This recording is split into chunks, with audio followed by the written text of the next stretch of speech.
Thank you. Thank you. Welcome. I'm Father Mitch Pacwa. Welcome to Threshold of Hope, a program where we take a look at the writings of the church.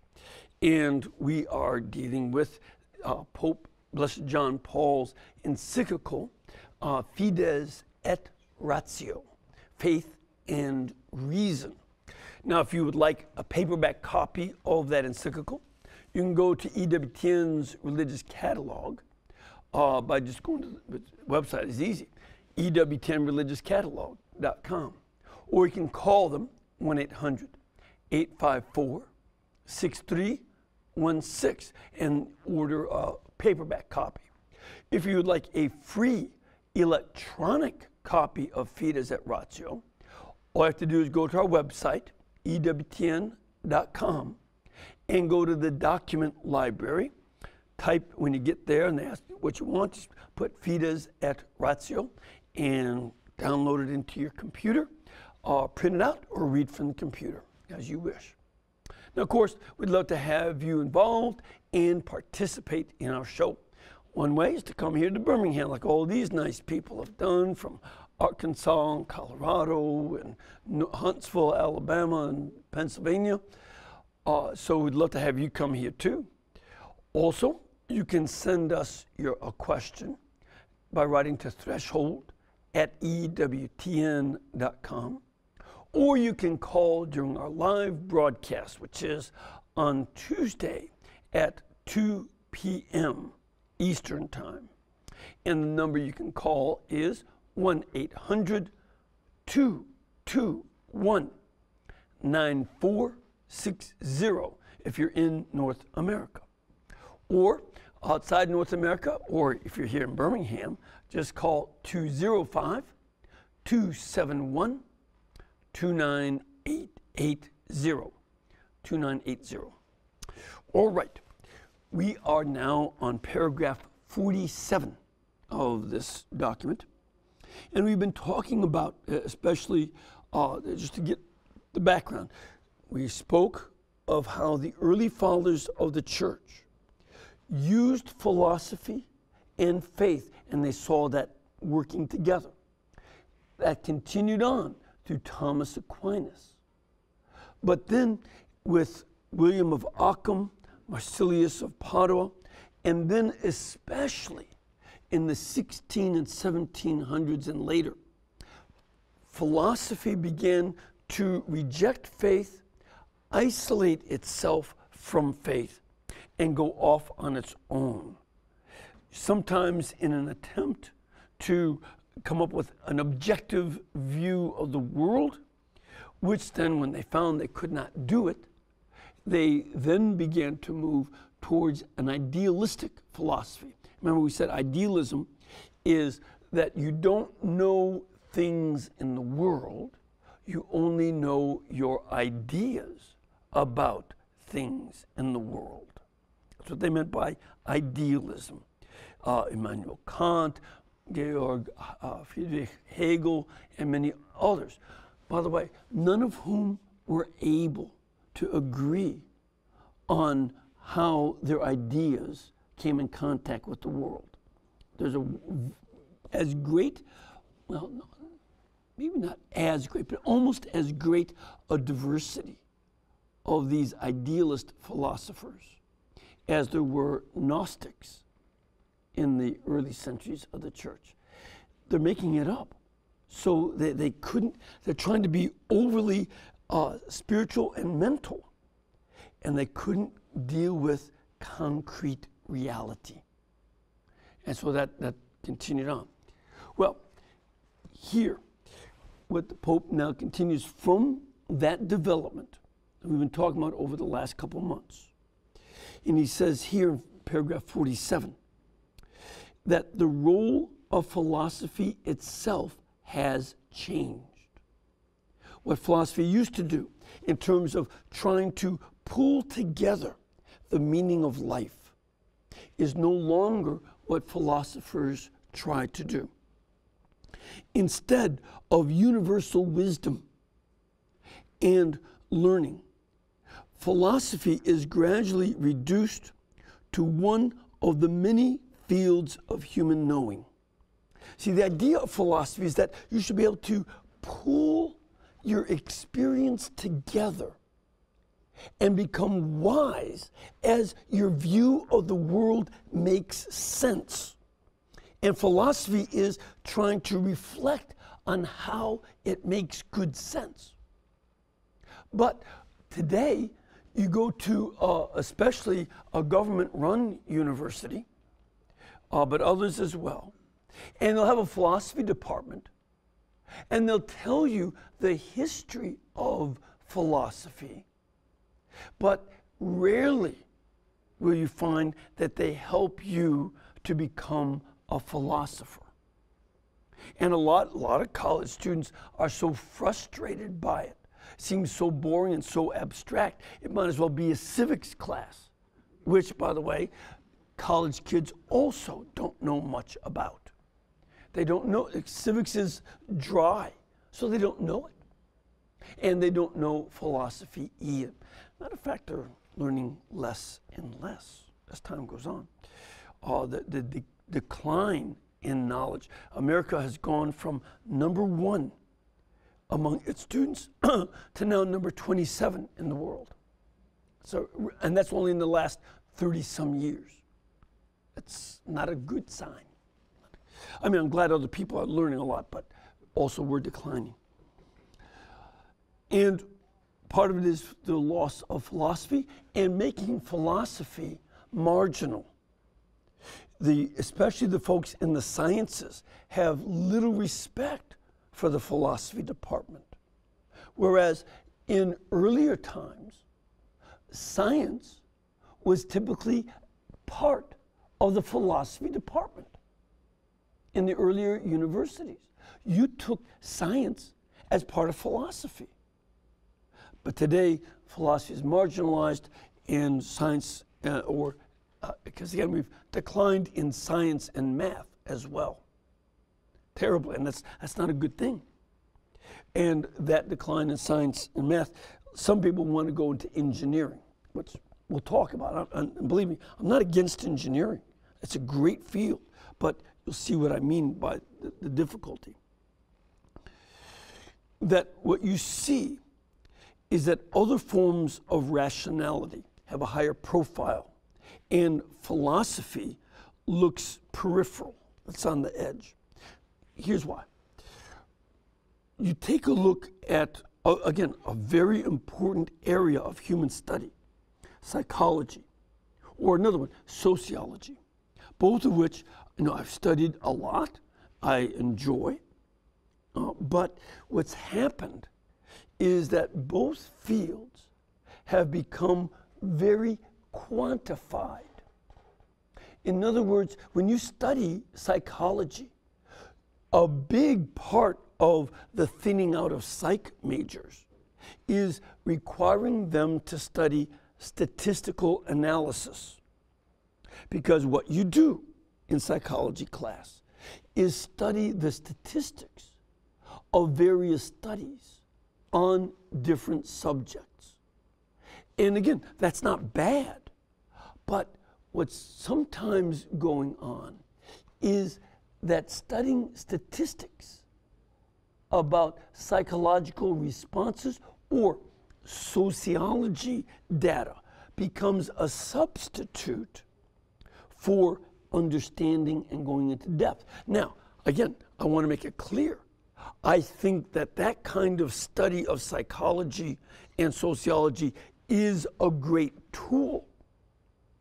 But what often goes on is that the tool becomes the be-all, end-all. And people stop there instead of going to a deeper quality of reflection and wisdom that comes from philosophy. And, and here's, just to give an example where that can go. B.F. Skinner was a psychologist on the rise in I think he started in the 50s and into the 60s and 70s. One of the reasons his star rose is that good statistical studies and double-blind studies and other kind of good scientific work was done on Freud's method of psychoanalysis. And in one study in the early 50s, they showed that people who had 3 years of Freudian analysis were compared with people with the same disorders who had no analysis of any kind. And the ones who were left alone actually ended up doing better than the ones who had Freudian analysis, slightly better. So that then psychologists, as well as the customers, said, if you leave me alone and I do better than if I get Freudian analysis, I might as well not get it. And B.F. Skinner came up with an idea of using conditioning people. And again, that does help. It's not that Skinner was completely wrong. But then what he did is say, when you use conditioning on people, that for him was evidence there is no such thing as free will. We can totally control you. We condition how you are and make you what you are. And again, like Freud, he went too far. And he needed to learn how to reflect. Human beings do have free will. But by him hoping to be able to study people and say, I can condition all your behavior, just do everything I say. And you don't, that's why he wrote about the denial of free will. I forget what his book, way back in the 70s, something like Beyond Free Will or something, The End of Free Will. So this is something that's, a lack of reflection. Now, Skinner is kind of not at the center anymore. Again, some of his work is useful, but it's not the be-all, end-all. He tried to make one method into the whole of psychology and denied that human beings are much more rich than that, a richness that requires philosophy, reflection, and understanding of the role of intellect and will in order to comprehend.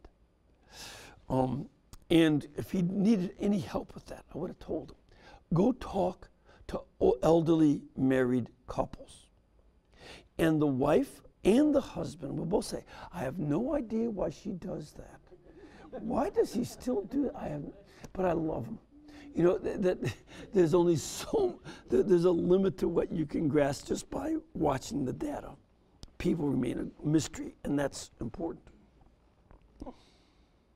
Now, this is something that he wants to change, because he wants that the use of human reason, the ability to think, what he calls the forms of rationality, to be used for the contemplation of truth.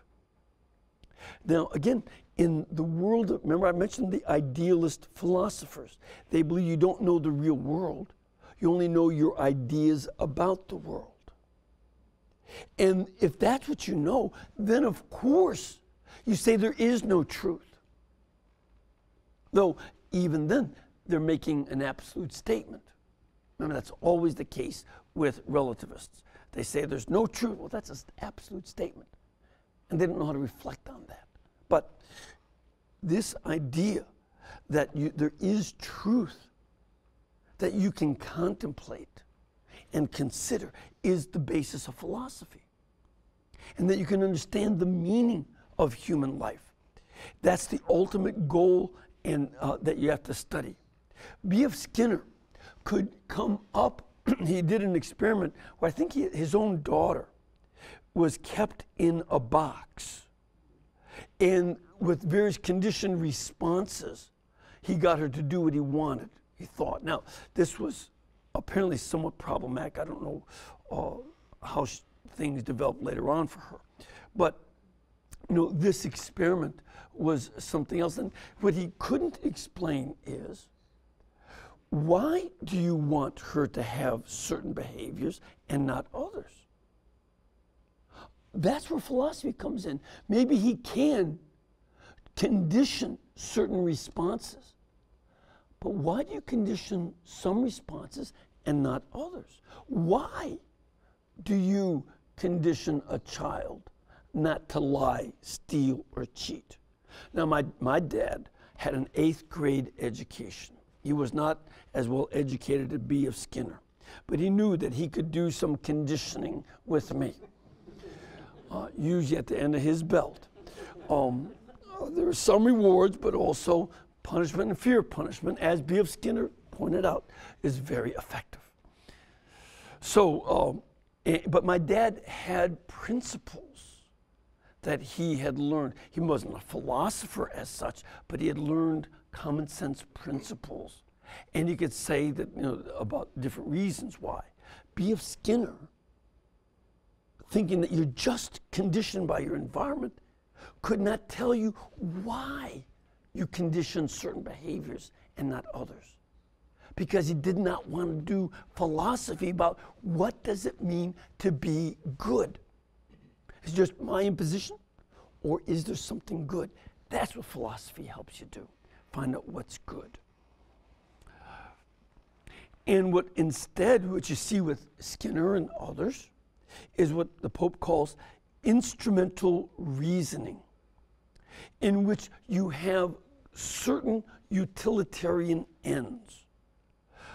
In other words, and this was a philosophy in the 1800s called utilitarianism. It comes from a Latin word about what is useful. So that right and wrong are defined by what is useful. Now, once again, all the utilitarians ran into the same problem. How do you define usefulness? Useful to whom? As many people as possible? On what basis? That was the problem that they always ran up against. And when you study them, you see that the utilitarian philosophers would propose a theory of what's useful. Then the next utilitarian said, oh, but that wasn't useful enough. I got a better. And then it's a series of refutations of what useful means, because they needed another kind of perspective beyond what is useful to me and to you.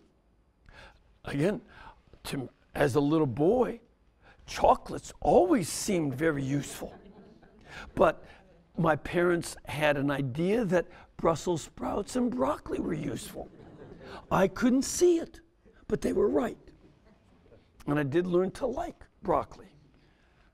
Brussels sprouts, I think they're underachieving.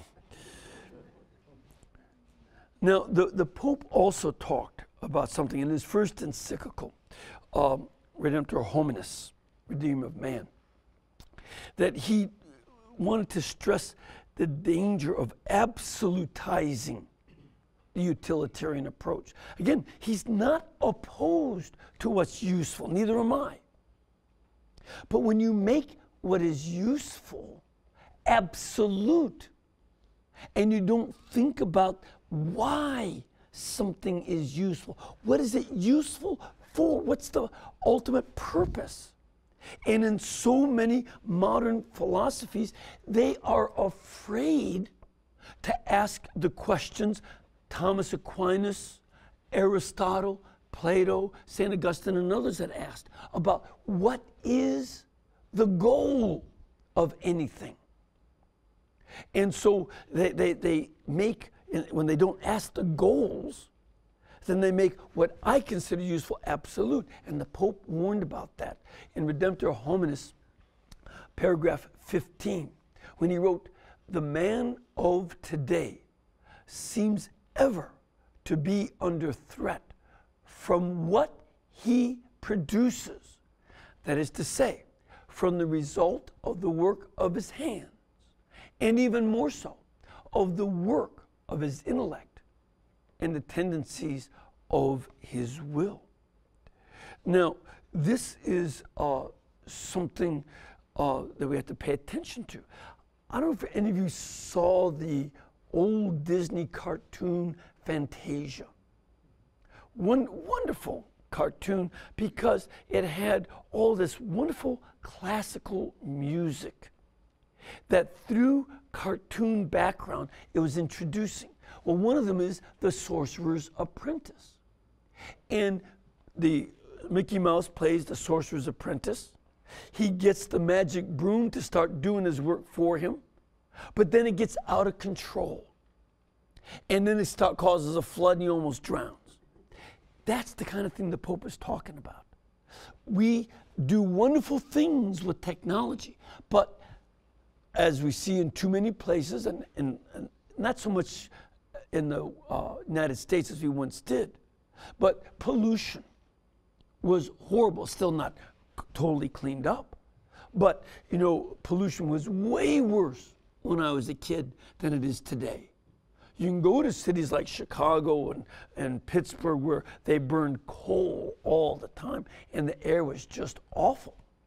And now it's clean, you know, and there's still some problems here and there, but, you know, it's not. But then you go to Shanghai or Beijing in China and you experience this horrendous pollution.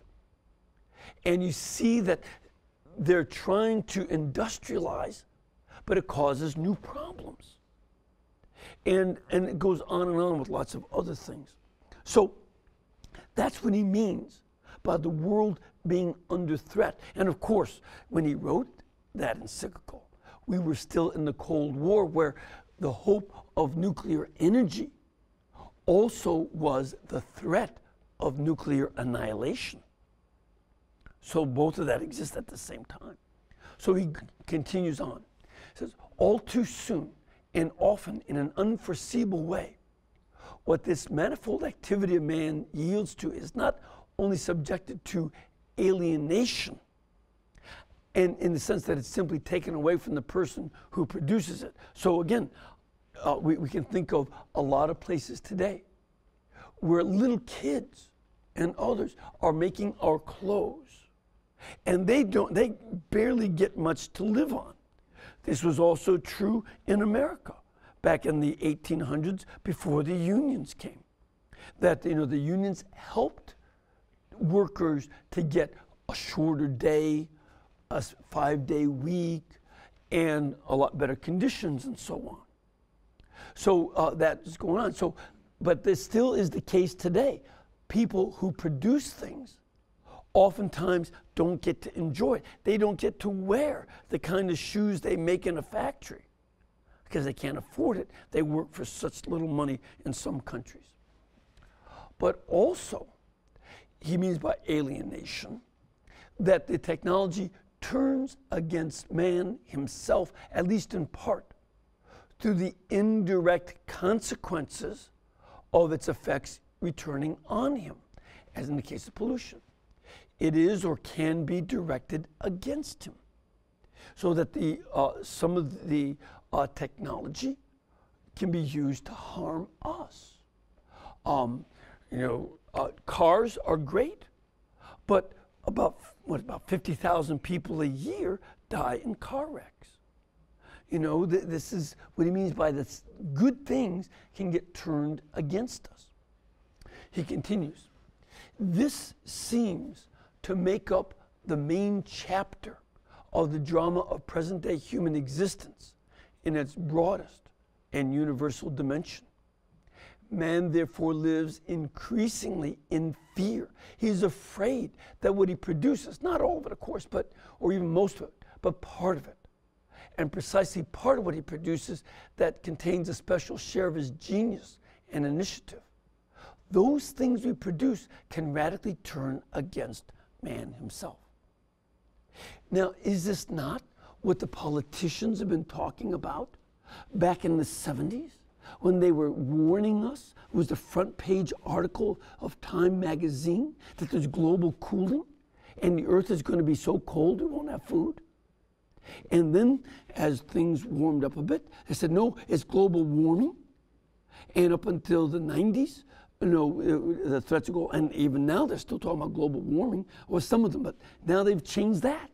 And they're just saying climate change.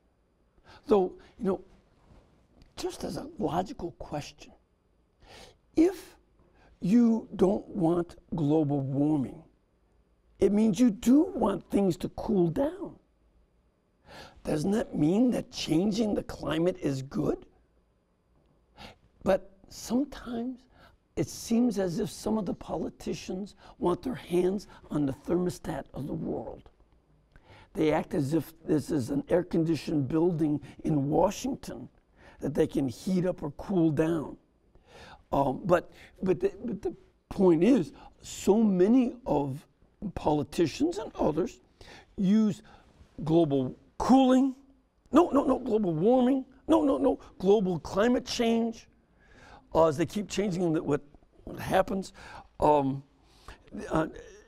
say that our own technology is destroying the planet. That's their point. In the wake of these cultural shifts, some philosophers have abandoned the search for truth. They don't need, again, you have relativists say there is no truth. There is no absolute truth.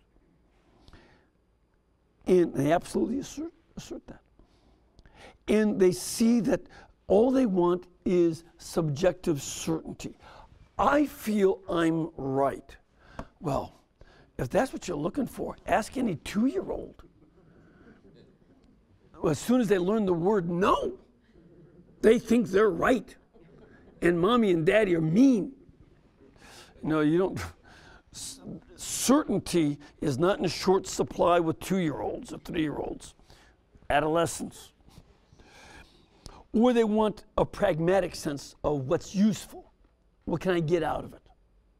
And they don't really search for the truth. And this obscures the true dignity of reason. The ability that we have to think is much more than that. And the Pope is saying, use your mind, your reason, to think about the greater issues than what is just something useful for me or not, or for other people, or how can I get more power? How can I get control? It strikes me so ironic. You'll hear a lot of people in the media say, oh, the church tells you that various things are sins as a way to control your behavior, right? Especially when it comes to the areas of human sexuality. Church is just trying to control you and make you scared of hell. Well, the reason we want you to be scared of hell because we don't want you to go there. But not besides that. Then think of the way the media manipulates us. President Hollande of France comes to America. He's got important business to discuss with President Obama. Will we, get nuclear weapons prevented from happening in Iran? What are we going to do about weapons of mass destruction in Syria? How are we going to end that war? How do we stop the killing of... Did they talk about that? No. How much was Michelle Obama's dress? What did they have on the menu? Where is Mr. Hollande's girlfriend? Who else is with his girlfriend? Does he have a new... And they talk about us manipulating, and we talk about sex and food and stuff, when they avoid the important issues to talk about these periphery follies, because that keeps us watching the commercials that pay them to stay on the air. Now, we want to think better than such people. We want to think more fully, more deeply, and understand the real meaning of life, which is not any of our business about what if Mrs. Obama has the money to buy a dress, let her buy the dress she wants. But what do we do about peace and encouraging our president and Mr. Hollande and all other world leaders to have peace and justice? Those are real issues. And we don't want the silly people in the news to distract us with their lack of reflection. All right, let's take a break. We'll be back in just a couple minutes and deal with your questions and those of the studio audience and emails. Please stay with us.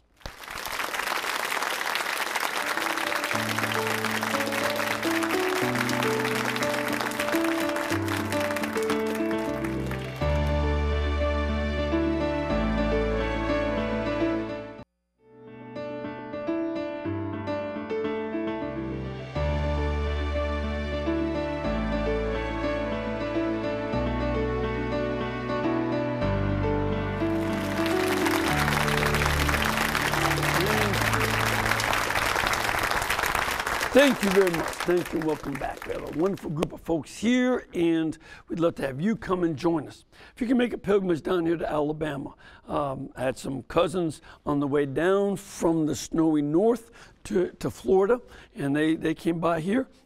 And in a couple months, people will be going back. Please feel free to come over here. Just let our pilgrimage department know so that we can make sure there's plenty of room for you to be in the programs, certainly at the masses, and get up to Huntsville and visit there. The number for pilgrimage is 205-271-2966, or go to the website EWTN.com. All right, start off with a call. We have Billy. Billy, where are you from? Billy, you there? I don't know that we have him. Well, let's. Can you hear me? Hello? Oh, there you are. So, Billy, where are you from? I'm from Houston. Great. And what's your question? Father Mitch, I ordered a Jerusalem Bible because Mother Angelica always recommends it. Right. And because of the inconclusive language and so on and so forth. Well, I was looking at Malachi.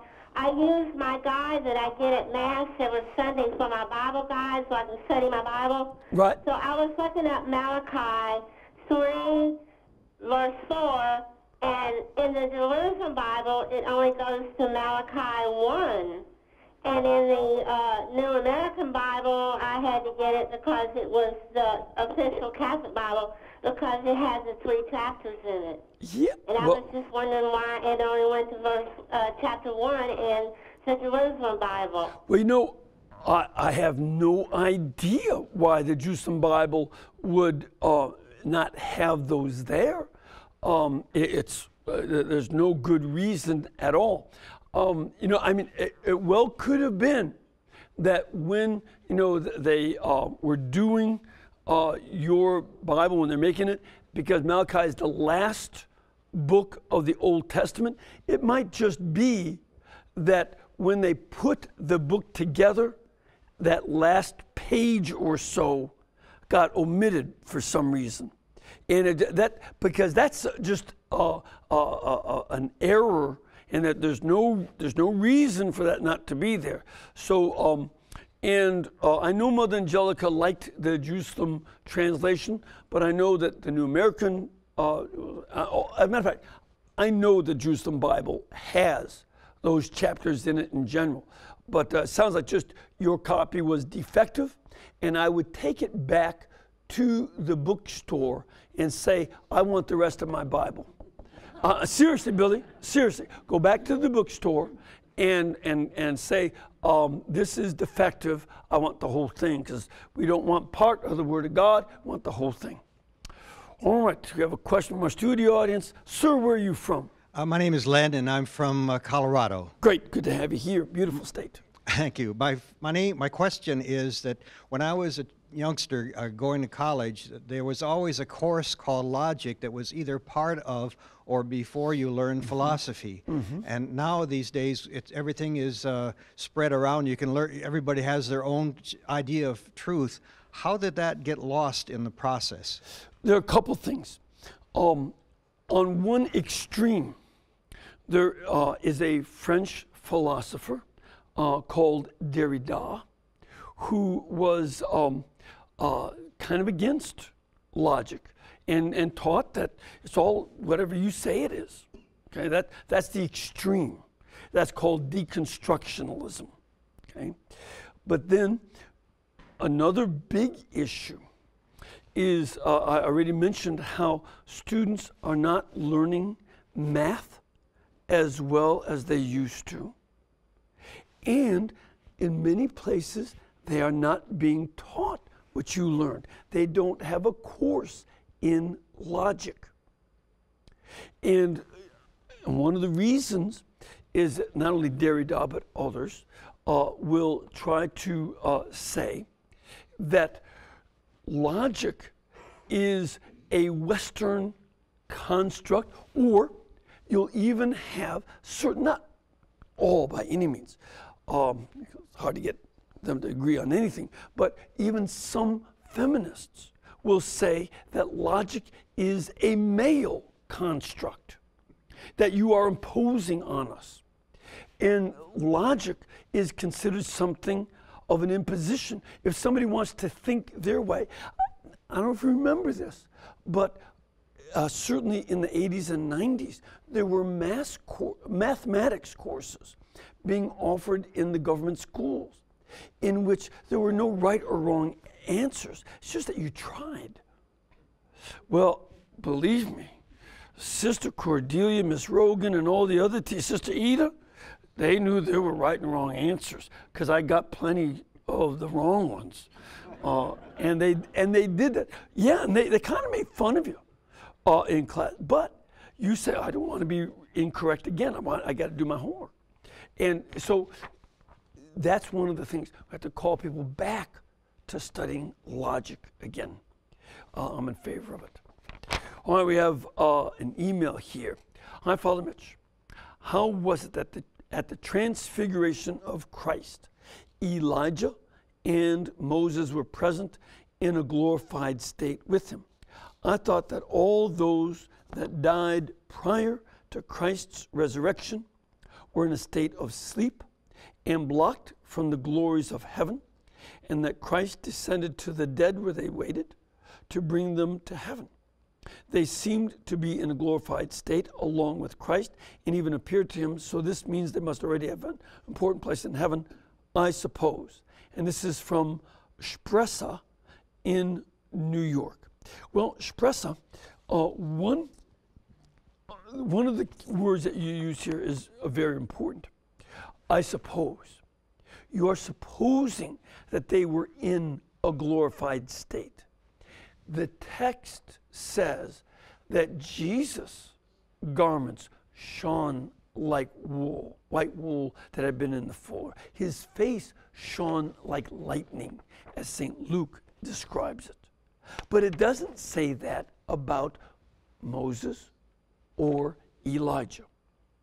Secondly, the reason those two appear, remember, we have folks who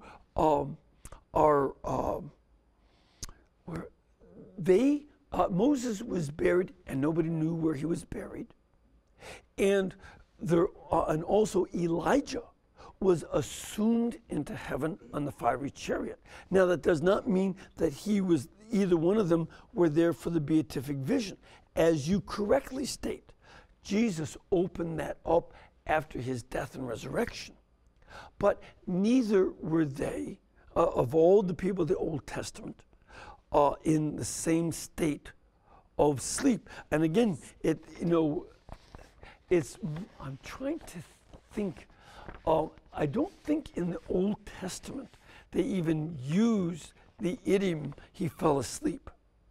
That's a New Testament idiom from Greek.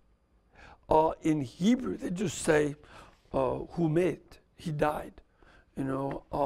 Or in the case of these two, it doesn't say, we don't know where Moses is buried, and Elijah was taken in the fiery chariot.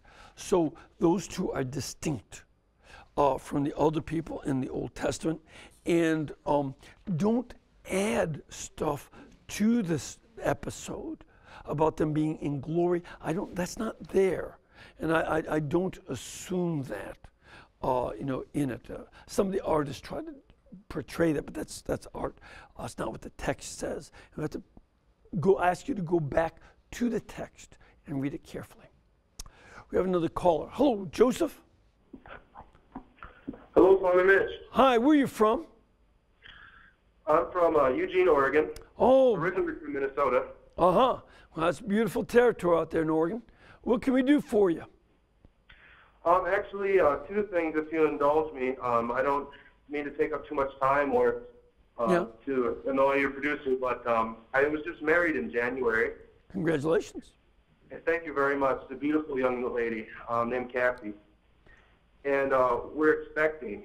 Okay. And I was hoping that I might be able to get your prayer requests for the masses and for our EWTN family's prayers. Sure. And if you'd give us a blessing. Well, happily. I have a question, a theological question. Yeah, what's the theological question? Well, first of all, congratulations on having a baby.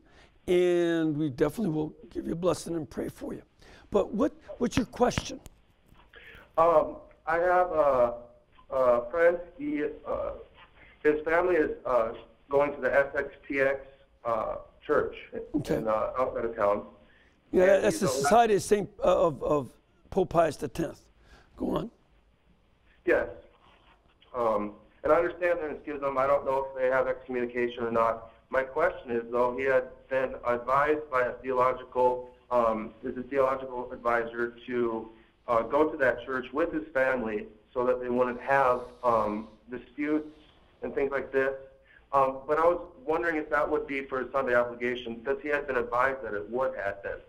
No, here would be the thing, that the priests in that Society of St. Pius X, who were ordained by bishops who were validly ordained, then they do have the power of the priesthood. There's no doubt. But they do not have the authority, which is something they must get from your Archbishop Alex Sample. And they are not in union with him. I assume if you're describing them correctly, I believe that they are not in union with him. And therefore, we may not, go and receive their sacraments and such because of that breach of union. Even though they have validity, they're not licit. And so we don't do that. Now, if there is a Society of St. Peter group who are in union and also use the extraordinary form of the Mass, then there's no problem at all. See, it's not the extraordinary form of the Mass, the Tridentine liturgy. The issue is whether they are in union with, in your case, Archbishop Sample or not. And this is something that is, we want them to be in union, and we want to encourage them and to be going to their liturgy instead of to a parish that is in union with the church and with your bishop. That would be a mistake that helps continue the disunity. So I would strongly urge you against that, and to bring your pretty wife and that baby that's growing inside of her to Mass every Sunday and have it covered in a Mass that's licit. All right, we have another question. Yes, sir. Where are you from? Yes, sir, in northern Alabama. Great, good to have you here. Thank you. I was listening with interest to your thoughts and what you were explaining to us about philosophy. Mm-hmm. And remembering back to years ago when I sat in a couple classes having to do with philosophy, morality was a very important part of philosophy at that time. However, today we hear from all parts of society that we are in a moral decline, and I see that perhaps some of that could be tied to our society and civilization as a whole. Western civilization has become more secular. Could you give me your thoughts on, are we in a war with secularism, or are we going to be able to return back to our religious philosophy? Okay, good couple of questions. Yes, secularism clearly sees religion as its enemy. I was just on a website for National Public Radio, and they didn't state that, but the people who had their blog comments clearly showed both ignorance of religion, in particular Catholicism, and their ignorance was in many ways inspired by their antipathy. Don't give me data about religion that contradicts my antipathy towards it. And that was very clear to me from reading. Now, you see at the end of the 17th century, which was the end of religious wars in Christianity. You don't see religious wars, within Christianity after that I can think of. But some folks thinking at the end of the 17th, beginning of the 18th century, began to say, wait a minute, religion is the biggest cause of war. That is when you start to hear that. Now, they didn't know enough about war in their own periods of time to pull together that that was not the case. A good example would be the Mongolian invasions. In Mongolian law, it was against the law to fight over religion. Totally against the law. But they killed about 30 to 50 million people because they wanted to rob, rape, and pillage. That was okay. But arguing about religion, we'll punish you for that. Now that's an example of a thoroughly non-religious war that brought devastation, plus the bubonic plague across the world. And millions more died from that. Now, what the secularists thought is that if we get rid of religion as a factor and make life secular, then we won't have war. The first secular experiment for government was the First French Republic after the king was overthrown. And what happened?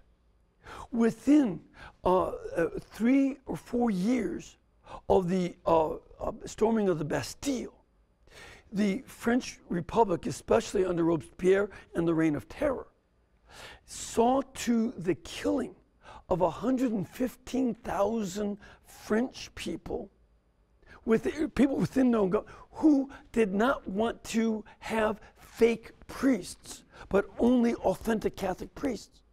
And in the name of secularism, they killed way more people than ever died in the church's Inquisition in France. In hundreds of years of its history, they did it in about 5 years. And that was in the Vendée. Then you see secular government using various moral ideas like the nation is more important than religion or God. And in the name of that, 20 million people died in World War I, 50 million in World War II. Then you see the removal of religion, and what the Soviet Union's constitution said, we guarantee freedom of worship. Remember that word, not freedom of religion as in the American Constitution, but freedom of worship. If you stay inside the church, you can worship any way you want, but we're going to take over the churches too. And they executed 62 million of their own citizens.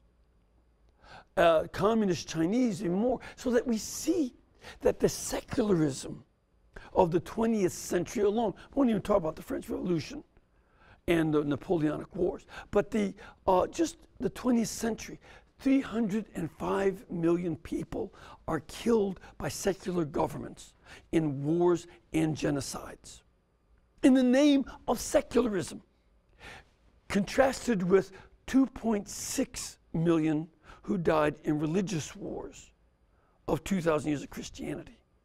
Remember that distinction, that secularism is extraordinarily dangerous. Now, the other question, can this be reversed? Yes. Yes, it can. For one thing, secularism is self-destructive. The image I use is after Jesus cast the demons out of the Gerasene demoniac and they went into the swine herd. What did they do? They killed themselves. This is the self-destructive quality of secularism shown for it in its evil. Okay? They will self-destruct. It will be our job to come in with faith, learning, reasoning, thought, trying to reorganize society exactly as the church did when Rome fell and the barbarians destroyed Europe. What did we do? We converted the barbarians and invented Europe. So that you don't remember Gothic berserkers, they're famous soldiers.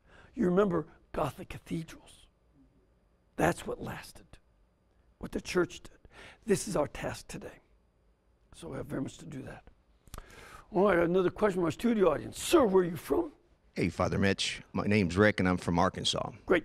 My question is, as you started this talk about Immanuel Kant and Friedrich Hegel coming up with very major differences and vague similarities, Yeah. I see my fellow layman Catholic doing the same thing through something called selective enforcement of standards. Right.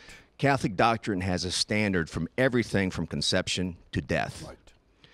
And for us evangelical laymen to enforce those standards, and for the clergy to enforce those standards, we are under constant threat of being labeled being confrontational. Right. So the tyranny of the layman kind of hamstring us from continuing to maintain these standards. Yep. The former First Lady once said, it takes a village. Well, we are in that village. So what words of advice can you give us to empower clergy to enforce those standards and get those evangelical laymen out of the shadows? Right. Here's one of the things. What are you looking at that man for? You see a troublemaker. Here's one of the things. It is so key to, first of all, understand why the church's teachings are true. It's, for instance, so many folks who grew up in the 60s with the birth control crisis said, oh, the church is just trying to keep control over women's reproduction and their rights are being infringed upon. All right, let's take a look. Since the introduction of the pill and other forms of contraceptives, what's been the result? You can follow the curve of their increased use from 1970 to the present. Along with that curve, abortion has grown about the same curve. Unwed motherhood has grown at that same curve. And slightly bigger than that curve is the increase of sexually transmitted diseases. It's even worse. So that now 25% of the population is infected. In some parts of the population more. So your good idea was what? And that the church also not only deals with the practical issues, but what is the truth underlying this? And to go more deeply into the fact that having confidence in one another as a couple and commitment to each other and to the children you bring into the world is more important than mechanizing sexuality. And why? And to go into that more and more in depth. As we deal with the issue at stake, we can go into these issues and find out what is true and why it is true. That's what's key. And then talk to a lot of clergy who were not formed in that, a lot of laity who were not formed in it, and become informative about the way things really are. And again, for just as the examples I gave about birth control and such, which are the most controversial issues, go to a book by Dr. Richard Wetzel called Sexual Wisdom. And he's got the charts showing the stuff. So we want to gain that wisdom because we seek the truth and what underlies the truth. That's our issue. Unfortunately, another truth that is part of our issue is we are running out of time. So let me give you all a blessing. May Almighty God bless you and keep you, cause His face to shine upon you, the Father, the Son, and the Holy Spirit. Amen. And again, remember, this program and all of our programs are possible because the whole network is brought to you by you. So please give us your support. Keep us in between your gas bill, electric bill, and cable bill. And we'll be able to pay all of our bills too. Thank you, and God bless.